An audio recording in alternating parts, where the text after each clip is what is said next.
Technology is the most powerful change in the world of education. Everything changes.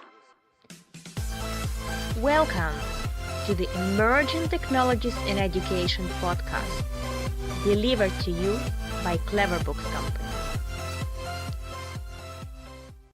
Dear listeners, thank you for joining Emerging Technologies in Education podcast series, and I'm welcoming Kevin as our guest today. How are you, Kevin?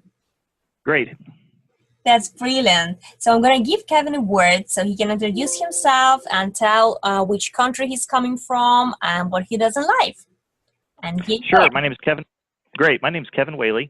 I'm the Director of Instructional Technology for a school district in central Missouri. We're in Lee Summit, just outside Kansas City. That's in the United States.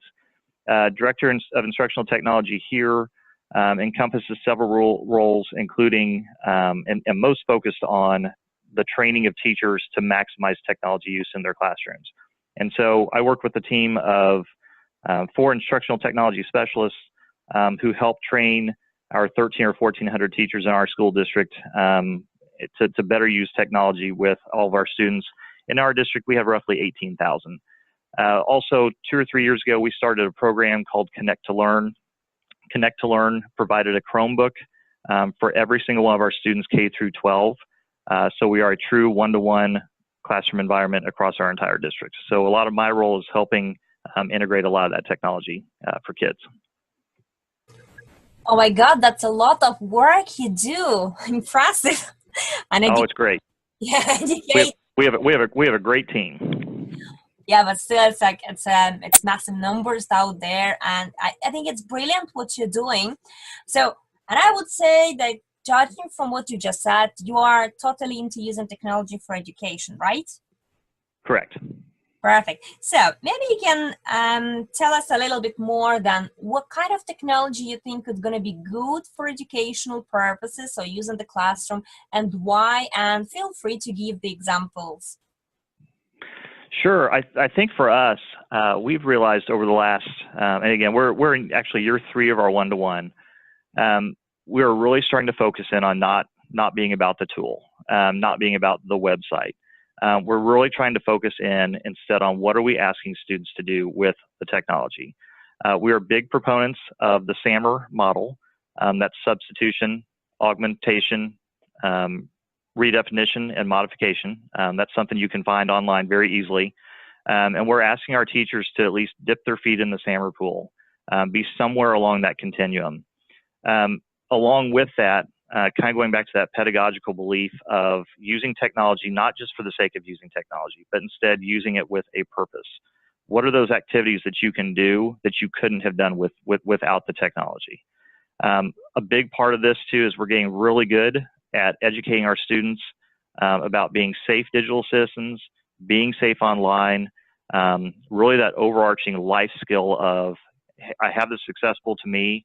How am I going to be safe? What can I do that I couldn't have done before? So specific examples, in addition to SAMR, we're big proponents of common sense media. That's what guides our safe use of technology. That's a huge help for our parents too, to understand that we are taking the necessary precautions to make sure our kids are safe.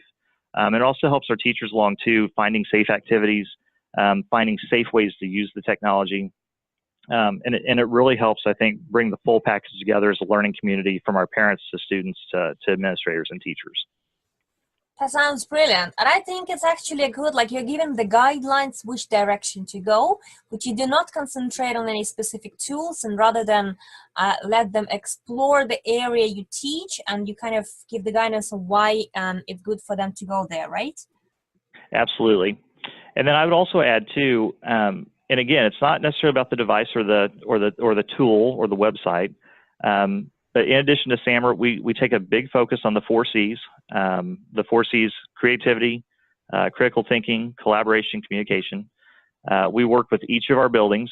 We've got close to 25 buildings across our district to create individual tech implementation goals.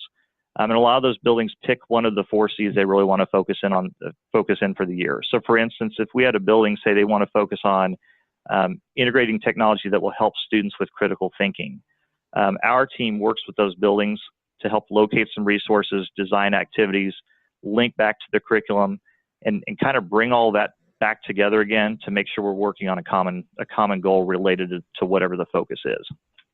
I absolutely like your example. So if there is somebody who wants to develop some skills, like the soft skill, critical thinking is one of the important soft skills as well. And it's so good that you're kind of guiding and selecting the way teachers need to concentrate on which way to teach that critical thinking. I think it's a great example. And as you and your team, you are dealing like with that many directions of like if somebody comes with some request of developing some specific skill or some specific knowledge and you need to align them to the curriculum.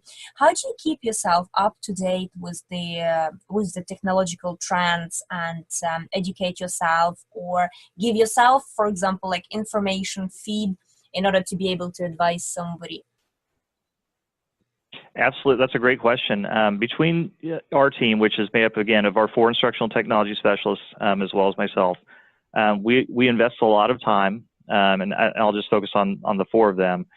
The district invests a lot of time in providing PD for them. So, whether it be going to several conferences, your well-known conferences across the United States, providing educational association subscriptions for them, such as ISTE or ASCD, really relying on the use of Twitter. That's an amazing tool to follow some of the education-based hashtags to not only share your own ideas, but also to get ideas from other folks. And then each of those folks, they're really good about, establishing that professional relationship with each of our teachers. And so we really rely on our teachers in the district to also help provide some of that knowledge. We're not afraid of failure. We're not afraid of risk. And so to try some activities that we've designed, sometimes they work out great, sometimes they may not work as well, but we really rely on that teacher feedback to help inform our decisions. So we can take a simple practice that may be done in one classroom and apply it across all of our buildings. And so really it's that true professional learning network, and being open to learning, finding new ideas, taking time to research, and really focusing in on what's current, what's new, but more importantly, what works. I like your attitude to not being afraid to fail and try the things, because I think it's anyway not a fail in that sense, it's a learning point too. And if we are talking about, like, you are based in the US, and I want to take the advantage and ask you, how do you feel which direction the educational sector is going in the US? Is it like more accommodation of technology for the classroom use, and for which maybe specific subjects or maybe specific directions? Where is the most demand, and how do you see that going in the next 5 years? So this is a very exciting topic for me to talk about. This is something we're actually working on in our district as well. So I'll talk about two big things that I know our district specifically is working on, but it ties right in line with what the trends are in the United States. The first is we're working very hard to create sort of an educational hub for our students. There are other districts in the states that have done this. Houston ISD is in Texas. That would be a great example of one that has created a hub for their students and families. And what the concept is using technology to provide a one-stop shop, a one place to go to for kids to find their grades, their assignments, their performance on different assessments, clear down to their calendar. And so as many people know, you can get lost in technology pretty quick. And if you can imagine, we'll take the example of a high school junior, an 11th grade student. Across 7 classes, they may have a teacher that uses Edmodo or Google Classroom or Schoology or a website. And they're going all of these different directions in all of these places. And for a student, they have to manage all of those different things. What we're trying to do, and even for a parent, the parent of that student, they have to track their grades and their progress through all of those different tools. What we're trying to provide is a hub environment where we can say, parents, students, you're actually going to go to our digital learning environment, to our hub, and it's a jump off point. You're going to find all those things in one stop. Okay. So we think that's not only just an organizational piece for us, but it's going to help our students be able to focus more on the actual content and the learning, and not so much with being bogged down with the organization of it. So that's one big piece for us. The second piece that will go along with that, and it's an emerging concept in a lot of places in the States, is the idea of personalized learning. And so instead of a classroom of 30 students, perhaps sitting, learning about the United States Constitution, and they all have to produce the same work and they all have to learn it the same way, what if we say, 7 students who are really good auditory learners, let's provide learning activities where they can learn that way. What if we had another 6 students that were very good visual learners? Okay, they learn best through reading material and reading books. Maybe that's something we can provide for them too.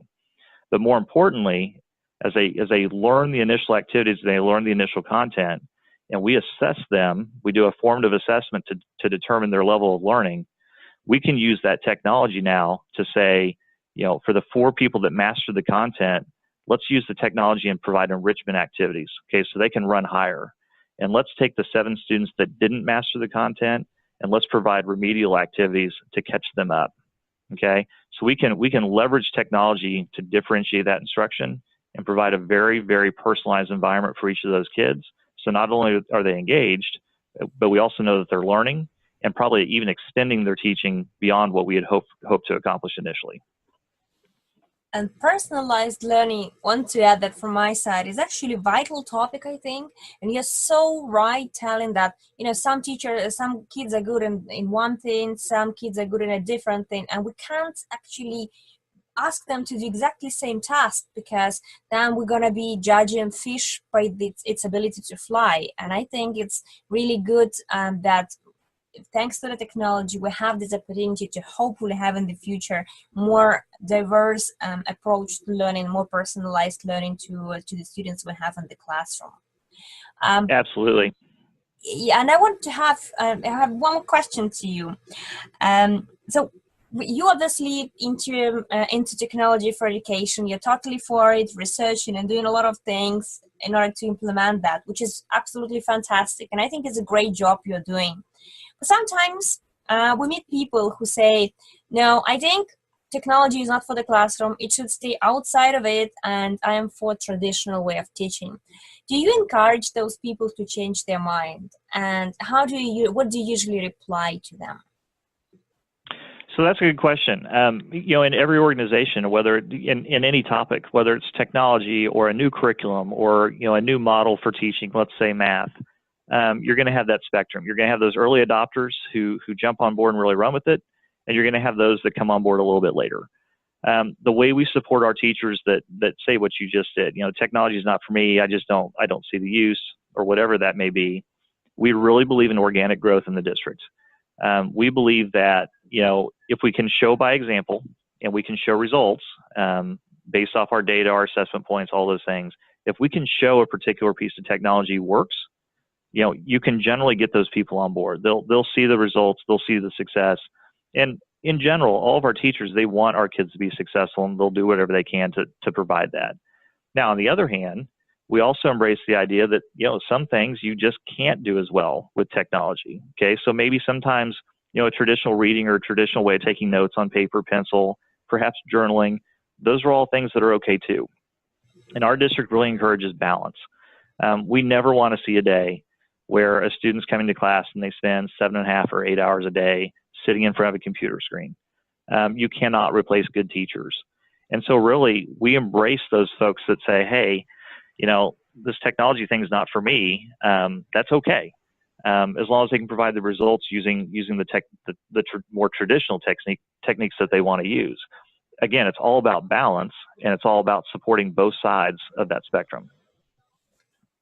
Thanks for your insightful idea. And I think you're right with the point that we cannot replace great teachers, and we do not want to replace them as well. So the thing we want to do with technology, and those who are on the side of technology, we actually want to help them enhance their skills and make their lessons more diverse and more creative, and maybe hopefully with the help of technology get the approach to every child in terms of getting a little bit of personalized learning. I would like to thank you so much, Kevin, for your time and for the ideas you've shared. All the links you mentioned are going to be underneath this podcast, and I wish you to have a great day. Excellent. Thank you very much. Everything changes.